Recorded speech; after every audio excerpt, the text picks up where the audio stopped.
Fan Expo Boston returns to the Heinz Convention Center this weekend, now joined by Sarah Natochenny, the longtime voice of Ash Ketchum from Pokémon. And Sarah, thank you so much for joining us. What is it like to be amongst your biggest fans when you have a chance to be a part of these conventions? It's the best thing ever. It's so wonderful to hear how our show has affected people and gotten them through tough times and inspired them to be the very best like no one ever was. So it's really nice to just sit there and have people come up and tell me these things. It's really nice. I think people would love to hear how you got the job for Ash Yeah. Ketchum because you had it for 17 seasons. Mhm. People loved you. How were you able to land that job at 18 years old? I started studying acting when I was 12. I was a rhythmic gymnast first. I won the bronze medal at the Junior Olympics, and I was like, that's it. I've achieved. It is time to do something else. And my mom was like, do you want to go to acting school? So I went to acting school, and then I did UCB. I did that for 4 years. Then I did like UCB, improv, all that. Pounded the pavement, got an agent, got a manager, and I happened to get this audition. I never studied voice acting. I had no idea what dubbing was. I forgot that I had the audition. It was on a Monday and I didn't flip the calendar over. So I found out on Monday morning. I was like, I have to go do that today. So high drama, high stakes, got it magically. And here we are today. What was your relationship with Pokemon before you got the job? I was 10 years old when it came out. So I'm canonically the same age as Ash. Wow. Yeah, he's 10 and I was 10. So I was a fan. I was a fan of the TV show. I was watching it as a kid, and my parents got me one pack of Pokemon cards. That's all I ever had, and that pack is gone somewhere now. It's very sad. So now I collect on my own with my own money. How many of the Pokemon that are out there, how many do you have cards for? I don't know. That would mean that I'm organized. Voice acting is one of those things that a lot of people just don't quite understand how difficult it is. I will include myself amongst that pack. When it came to Ash, what were your favorite parts about voicing him? And then what are some of the hardest parts about voicing such an iconic character?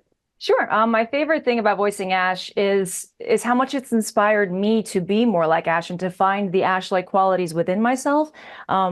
I was a recluse for like most of my 20s, and I kept booking these protagonists, and I'm like, there's got to be something in me that has something in common with these characters. Otherwise, I wouldn't be booking them all the time.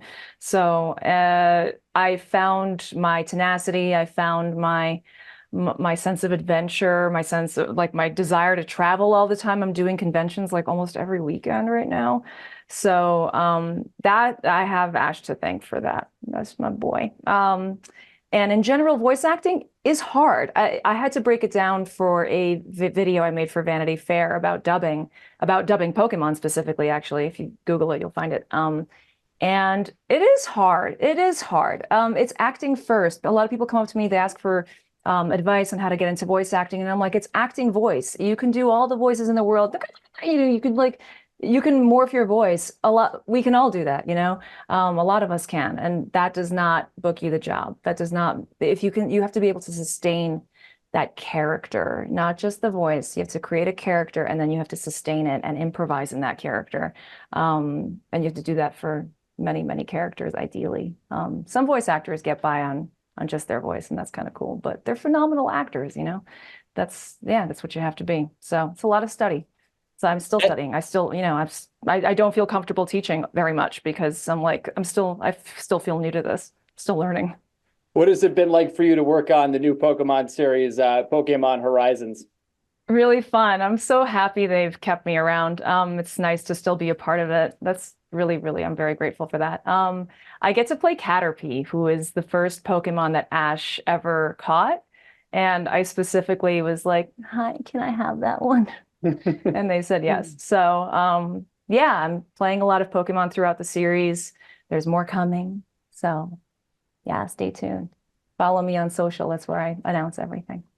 And then on top of being a part of the new Pokemon series, you lent your voice to Fortnite Yeah. Wrecked, which came out last week. How exciting was that for you? That was awesome. That was so cool. Mostly because, I love the fact that I'm like doing a really big video game, but I also love that my little cousin loves Fortnite and I was like hearing about it for years. And I even texted him, I'm like, please tell me you're still into this. I just want you to think I'm cool. And he's like, you're cool, you're cool, you're cool. Don't worry, you're cool. So I think we all think that, especially with all thanks. the iconic characters that you have been able to voice. What when it comes to your career moving forward, on top of what you're doing with Pokemon in the new series Fortnite, is there anything? Is there another frontier that you haven't conquered yet from a voice acting Yes. standpoint that you would like to? From voice acting standpoint or from acting standpoint? Either. All of it. Well, all of it is the answer. I want to do more adult animation. I finally started breaking into that, so I'm very excited to do things that in my adult mind want to watch, some edgy stuff. So I'm really happy about that. And on camera, this little thing you're seeing is my on-camera setup. I can't push it far enough. It's a small place. So yeah, I'm actively auditioning. You interrupted that, and I can't wait to get back on set because that was my original goal, and that is what I want to do. There's no apologies on my end though, because I've enjoyed talking to you and getting to learn all this stuff. Final thing before we let you go, I Yeah, know you've been to Boston a ton over the years. love it. What do you love most about coming to this city and seeing the fans of anime from this city? So I've only been to one anime convention in Boston, and man, you guys have a lot of anime fans. It's like sports and anime. I had no idea. I will not be discussing sports. Do not. I'm from New York. You can't. Don't even come at me. Uh, yeah, no, people are really dedicated, and the hospitality is amazing. Really, really friendly, caring people. I think we're pretty similar, New Yorkers and Bostonians. I love your architecture. Just walking around, you feel smarter. So yeah, it's cool. I'm excited.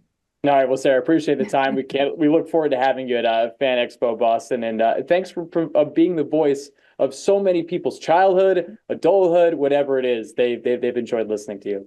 Thank you so much for having me.